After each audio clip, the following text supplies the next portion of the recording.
for this vacuum, it's pretty easy just to pick up and use. But one thing that I believe is very important with this is to learn how to do the preventative maintenance steps. As sure, the vacuum is going to be amazing the first time you use it, but after time and time again of using it over the years, you'll find that you'll get diminishing returns, and after about 2 or 3 years you'll be thinking, oh, this vacuum isn't that good after all. When really all you needed to do was just to do a bit of some preventative maintenance.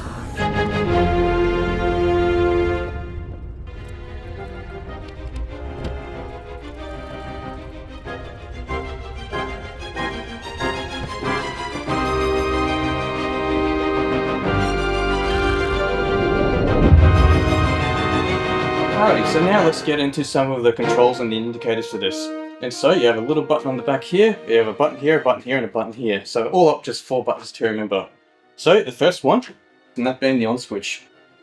Now the next button below this is the efficiency.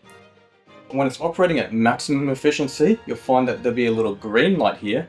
But when you're operating at efficiency mode, where the battery will last much longer, you'll find it'll be a white light.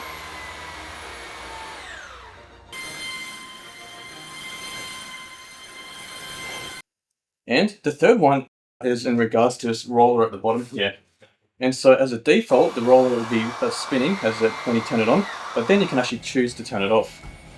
And so in most instances, you would actually be running the roller, but if you want to save a little bit of battery, or say if you're doing a hardwood, it is a tiny bit redundant. I mean, it's still somewhat effective, but you definitely want the roller running when you're using this on carpet or rugs. And so in reality, most of the time that you're running this, you'll be running this on maximum power mode with the green light, and you will be running with the roller on. But it's just good to have those options, even though you may not necessarily need them. And in regards to the fourth button, that is the battery life. So as you can see here, I'm down to about half battery life. And so if I wanted to rectify that, it's pretty easy. But now let's go on to these preventative maintenance steps. And so then we can make sure that this tool is operating as though it is brand new, even though it is 2 or 3 years old. And so first up, we'll start at the bottom and then work our way up. And so obviously you need to pull out the roll to be able to clean it. You just flip this off so it's in there, so it's not locked in that position there. And then you'll be able to pull all of this out.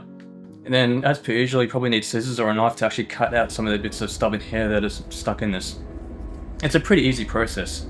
And if you want to be very thorough, you can also sort of run out under a tap. But then if you do that, just make sure that you let it get completely dry again before you even think about using this again. Now, the next system I want to talk about is a cyclonic filtration system, or this 800 milliliter dust tank. So to detach it, you just use your thumb to push this little button here. And in case you're wondering about your thumb, it's the same one that you can use to like YouTube videos.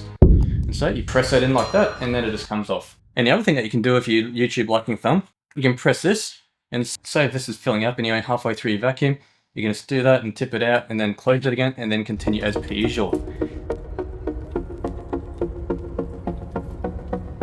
But let's just say now that you've done all your cleaning for today, and you actually want to really thoroughly clean this out so it operates as though it's brand new again. All you have to do is use that same thumb to flick that open, and then you'll be able to see the filter. And also open this side again, and then you'll be able to push it through. Then you can just hose this off and throw it aside. And in order to get this filter off, all you have to do is just pull this little part here, and then you basically get to clean it. So the way I personally do this is that I like to run them both under a garden hose or under a tap, just to really flush out all the particulates and dirts. And then after doing that, I let it sunbake, let it get completely bone dry, and then put it all back together again. And then you can consider this vacuum cleaner cleaned. And so that's how you do the preventative maintenance for this. Oh, and a couple of last things that I should mention as well. If you've cleaned out the vacuum filters and it's still not operating the way it should be, there could be another 2 issues as well. One could be that no amount of cleaning of the filter can get it good again, and you have to buy a brand new filter. You can buy brand new versions of this separately. Or the other issue could be is that this gasket may have lost its proper seal, and you don't have a proper suction seal around here as well, because this thing's just getting too old and brittle. And so there are 2 potential other issues for why you may lose suction in the long term as well.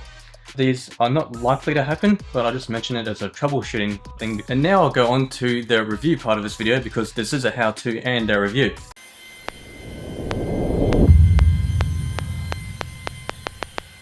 And so ergonomically, I found this thing incredibly comfortable to use. I mean, it only weighs 1.6 kilograms.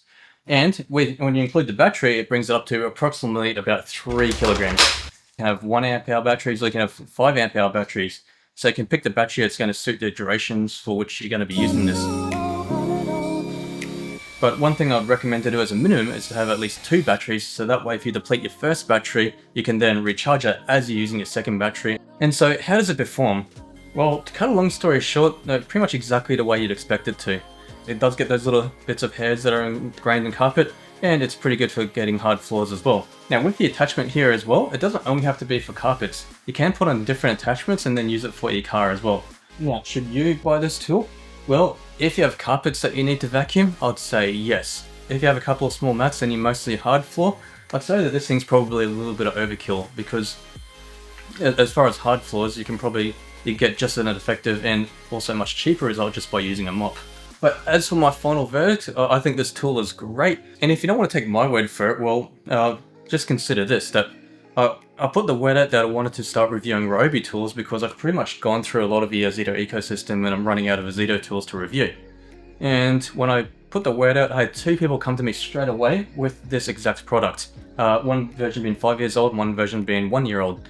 And they're both now currently operating in perfect condition. I had to clean out the filters on that one to make it in brand new condition again, but still, it's beside the point. And so, yes, it is a great buy, and as per usual, thanks for watching, and please stay tuned for this channel for future reviews. Thank you.